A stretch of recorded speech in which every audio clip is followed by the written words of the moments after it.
پھر اس سرزمین میں علامہ اقبال جیسی شخصیت پیدا ہوئی ہے.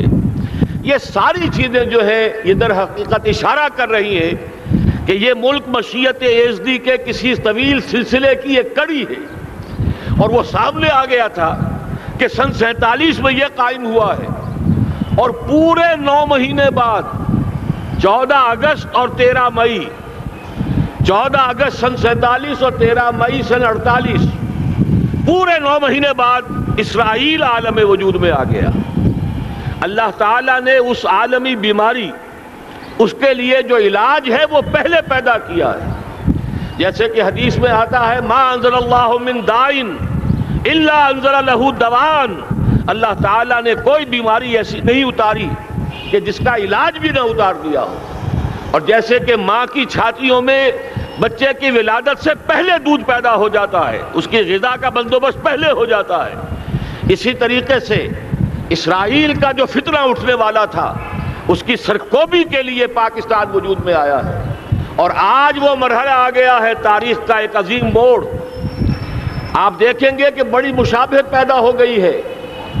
ایک طرف بظاہر امریکہ کی مرضی کے خلاف اسرائیلی وزیر اعظم نیتن یاہو وہ بڑا ایک غرور کا اور بڑے تکبر کا مظاہرہ کر رہا ہے، اور وہ پورا پیس پروسیس جس پر نہ معلوم کتنا وقت صرف ہوا تھا، کتنی محنتیں ہوئی تھیں، کتنے راؤنڈز آف ٹاکس ہوئے تھے، کبھی واشنگٹن میں ہوئے ہیں، کبھی اوسلو طرز کا کوئی معاہدہ ہوا ہے، کبھی پھر اور اس کے بعد پیشی ہوئی تھی میڈرڈ کے اندر بھی، لیکن وہ سارا پیس پروسیس جو ہے اس کی دھجیاں کر رہا ہے.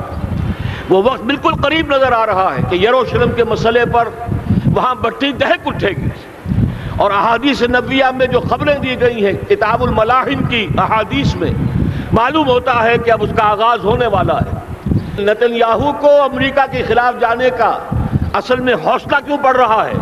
اس لیے کہ اسے معلوم ہے کہ فرنگ کی رگیں جہاں پنجہ یہود میں ہے، چاہے کلنٹن ہو یا کلنٹن کا باپ ہو، یہودی لابی وہاں کی اتنی مضبوط ہے، کانگریس میں اور سینٹ میں ان کا اتنا اثر ہے کہ کوئی بھی وہاں شخص بڑے سے بڑا طاقتور اور بڑے سے بڑا اختیارات کا حامل اسرائیل کی مرضی کے خلاف نہیں جا سکتا.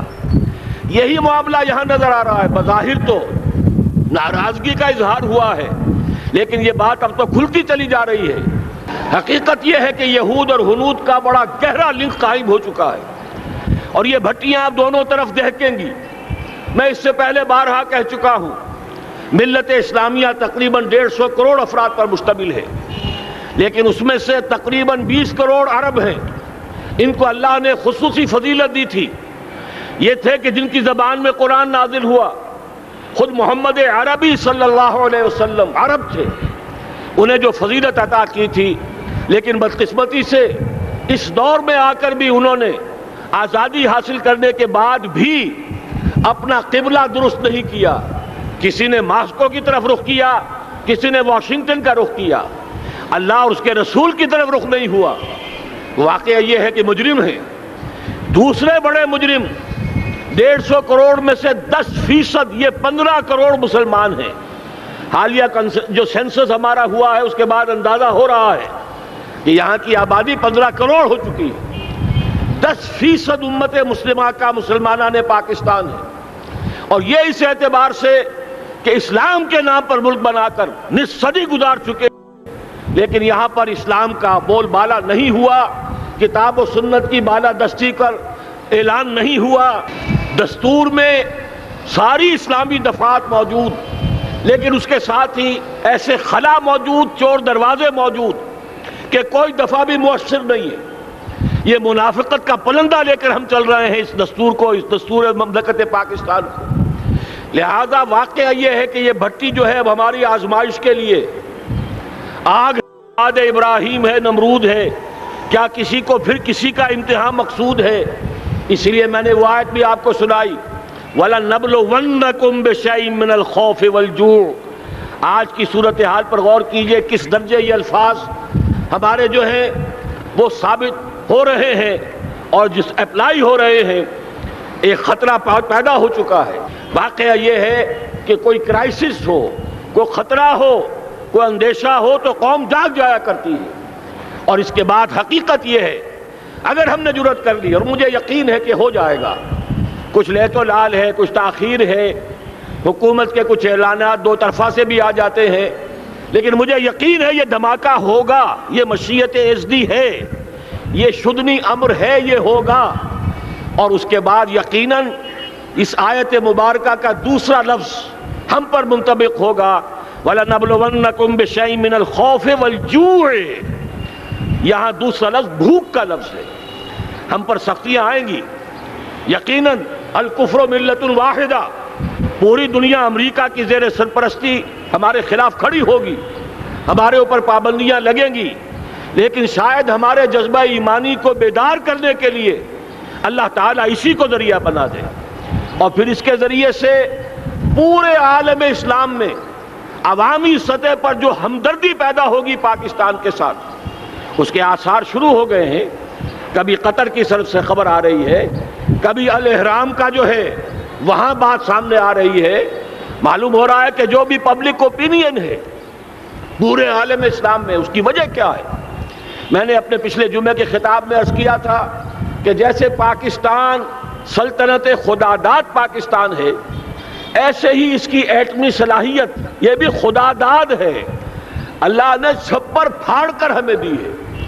ایسا نہیں تھا کہ ہم نے لیبارٹریاں بنائی ہوں، ہمارے سینکڑوں اور ہزاروں سائنسدان ریسرچ میں لگے ہوئے ہوں، نہیں، اچانک اللہ تعالیٰ کی طرف سے ہمیں ایک نعمت غیر مترقبہ عطا ہو گئی ڈاکٹر عبدالقدیر کی شکل میں۔ پھر نہ معلوم کس کس ذریعے سے اس پروگرام کو آگے بڑھانے کے لیے جن پرزوں کی ضرورت تھی، کس کس ذریعے سے وہ پرزے یہاں پہنچے ہیں، یہ بھی خالص خداداد صلاحیت ہے۔ اور اس کو سمجھ لینا چاہیے کہ یہ ہمارے لیے ایک فرض کفایہ کے درجے میں ہے پوری امت مسلمہ کی طرف سے۔ اس کی وجہ کیا ہے؟ پورے عالم اسلام میں کہیں اور یہ صلاحیت موجود نہیں۔ کچھ ایٹمی دانت نکلنے کا امکان پیدا ہوا تھا عراق میں، آپ کو معلوم ہے کئی سال پہلے اسرائیل کے جیٹس آئے اور اس کی ایٹمی تنصیبات کو تہس نہس کر کے چلے گئے۔ اس کے بعد جو کچھ ہوا ہے خلیج کی جنگ میں، اس کا اگلا پچھلا کھایا پیا سارا اگلوا دیا، اور اس کے لیے جو پابندیاں ہیں شدید سے شدید تر ابھی تک چلی آ رہی ہیں۔ تو اچھی طرح سمجھ لیجئے کہ پورے عالم اسلام میں صرف ایک پاکستان، پوری دنیا میں صرف ایک ملک ہے جو اسلام کے نام پر بنا، پورے عالم اسلام میں صرف ایک ملک ہے جس کے پاس ایٹمی استعداد ہے۔ ان دونوں چیزوں کو سامنے رکھیے تو پھر مشیت ازدی میں مختلف چیزیں جو اللہ تعالیٰ کی اس تدبیر کے اندر موجود ہیں، اس کی کچھ نہ کچھ کڑیاں جو ہے ملتی نظر آتی ہیں۔ لہذا اگر یہ معاملہ ہو جاتا ہے تو یقیناً اگرچہ سختی آئے گی، وَلَنَبْلُوَنَّكُمْ بِشَيْءٍ مِّنَ الْخَوْفِ وَالْجُوعِ، لیکن ایک تو یہ کہ اس قوم کے اندر سے انشاءاللہ جذبہ ایمانی برآمد ہوگا، اس قوم کے اندر سے اثار اور قربانی کے جذبات برآمد ہوں گے، پورے عالم اسلام کی اخلاقی سپورٹ اسے حاصل ہوگی۔ اور میں یہ سمجھتا ہوں کہ جیسے نوائے وقت نے بھی بہت اچھا کیا، کل یا پرسوں کے اپنے جو سرورق پر وہ احادیث شائع کر دی ہیں، جن میں سے دوسری حدیث بڑی معنی خیز ہے۔ حضور نے فرمایا اصابتان احرزہم اللہ من النار، دو لشکر ایسے ہیں کہ جن کو اللہ تعالیٰ نے جہنم کی آگ سے چھٹکارے کا پروانہ دے دیا۔ وہ لشکر جو ہیں وہ جہنم کی آگ سے چھٹکارا پا گئے، احرزہم اللہ من النار۔ وہ دونوں لشکر کون سے ہوں گے؟ اصابت یغزو الہند، ایک وہ کہ جو ہندوستان پر حملہ آور ہوگا، اور دوسرا وہ جو حضرت مسیح علیہ السلام کے ساتھ جبکہ ان کا نزول ہوگا، اور اللہ تعالیٰ ایک مجدد، اس آخری دور کے مجدد کی حیثیت سے حضرت مہدی کو بھی ہمارے درمیان میں سے اٹھائے گا، اور پھر جو آخری فیصلہ کن جنگ ہوگی الملحمۃ العظمیٰ، اس کے لیے یہاں سے فوجیں جائیں گی ان کی مدد کے لیے۔ اب ان دونوں فوجوں کو ایک حدیث میں جمع کرنے سے اندازہ کر لیجئے کہ اس کا مطلب کیا ہے۔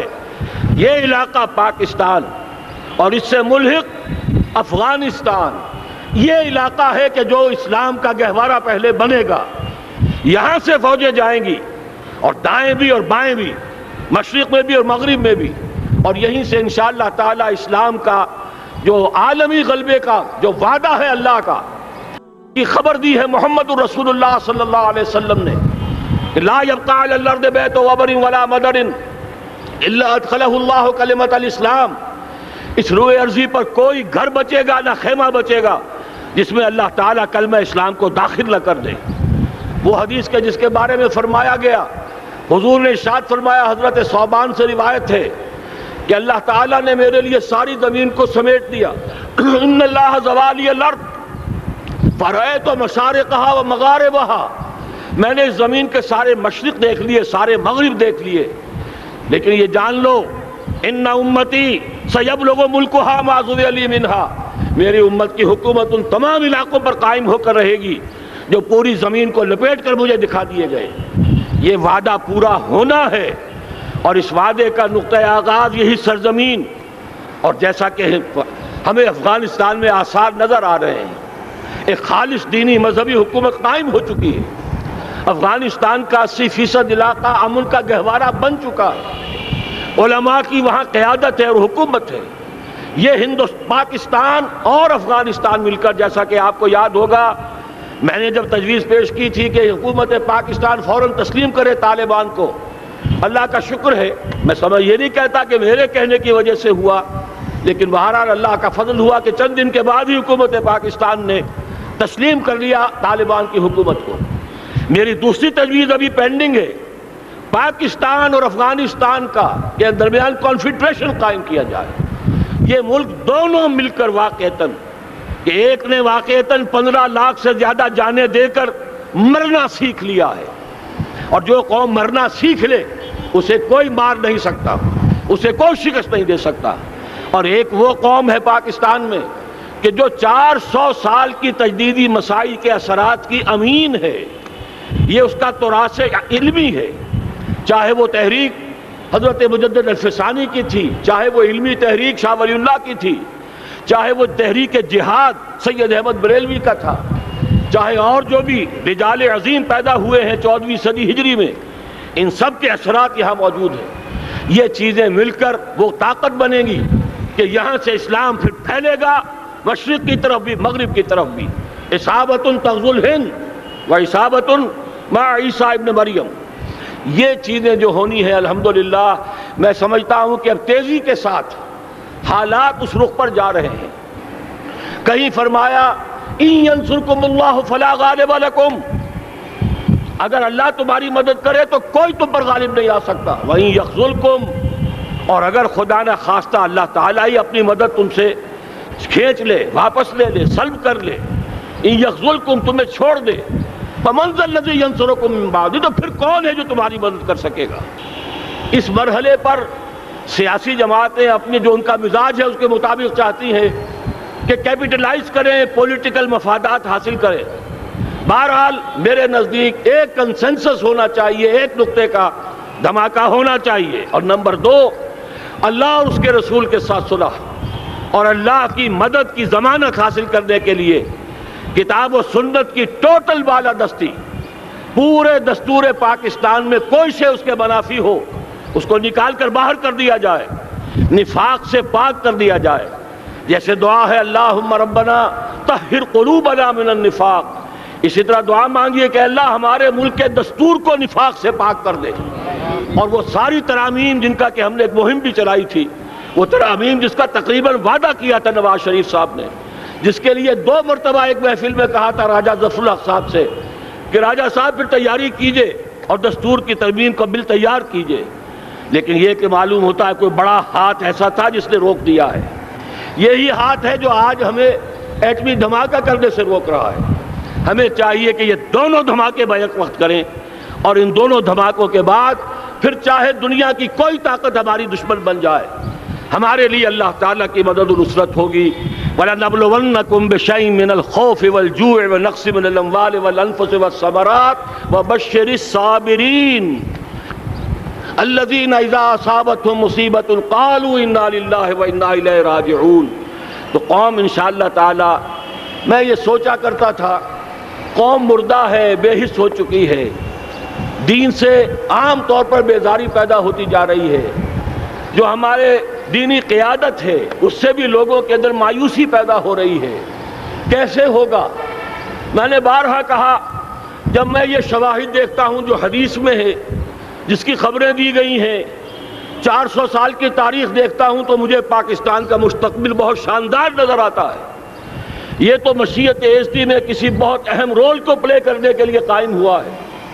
جب میں زمینی حالات کو دیکھتا ہوں تو مایوسی ہوتی ہے، لیکن میں یہ سمجھتا ہوں کہ وہ وقت آ گیا ہے کہ جس میں یہ قوم جھنجھوڑی جائے۔ ایک دفعہ کا یہ جھنجھوڑا جانا انشاءاللہ تعالی ہمارے بہت سے دل اندر دور کر دے گا۔ آخر چینی کیا تھے؟ ایک 10 صدی پہلے کے چینی افریقی قوم آج کہاں سے کہاں پہنچ گئی ہے۔ ہمارے اندر بھی چاہیے کہ اوپر راکھ ہے، اندر چنگاریاں ہیں، ان چنگاریوں کے بھڑکنے کا وقت آ گیا ہے، اور انشاءاللہ العزیز اسی ایٹمی دھماکے سے اس پورے عمل کا جو ہے آغاز ہو جائے گا، جس سے یہ سرزمین پاکستان اسلام کا گہوارہ بنے، اور پھر یہاں سے پوری دنیا میں اسلام کے غلبے کی جد و جہد کا آغاز کیا جائے۔ بس میں اسی پر اکتفا کر رہا ہوں۔ اللہ تعالیٰ سے دعا کرتا ہوں کہ وہ ہمارے حکمرانوں کو، اگر تو کوئی تاخیر ہو رہی ہے انتظامی امور کی وجہ سے، کوئی بات نہیں، بہرحال معاملہ ایک اچانک ہو گیا ہے، لیکن مجھے توقع ہے کہ انشاءاللہ وہ دھماکہ ہوگا اور جلد ہوگا۔ اگر کوئی تذبذب ہے تو ہم اللہ تعالیٰ سے دعا کریں گے وہ نواز شریف صاحب کے دل کو پھیر دے اور اس کے اندر استقامت پیدا کر دے، اور دوسرے یہاں کی سیاسی جماعتوں کو بھی یہ توفیق دے کہ کوئی اور سیاسی مسئلہ اس وقت نہ اٹھائیں، اور جو بھی یہاں پہ مذہبی اور دینی عناصر ہیں انہیں اللہ توفیق دے کہ وہ اس دھماکے کا مطالبہ کرنے کے ساتھ ساتھ، بلکہ میں یہ سمجھتا ہوں کہ اس سے بھی زیادہ زوردار انداز میں دستور پاکستان سے منافقت کے خاتمے اور کتاب و سنت کو سپریم لا قرار دینے کی ترمیم جو ہے اس کا دھماکہ بھی کیا جائے۔ اللہ تعالیٰ ہمیں اس کی توفیق عطا فرمائے۔ اقول قولی ھذا واستغفر اللہ لی ولکم ولسائر المسلمین والمسلمات۔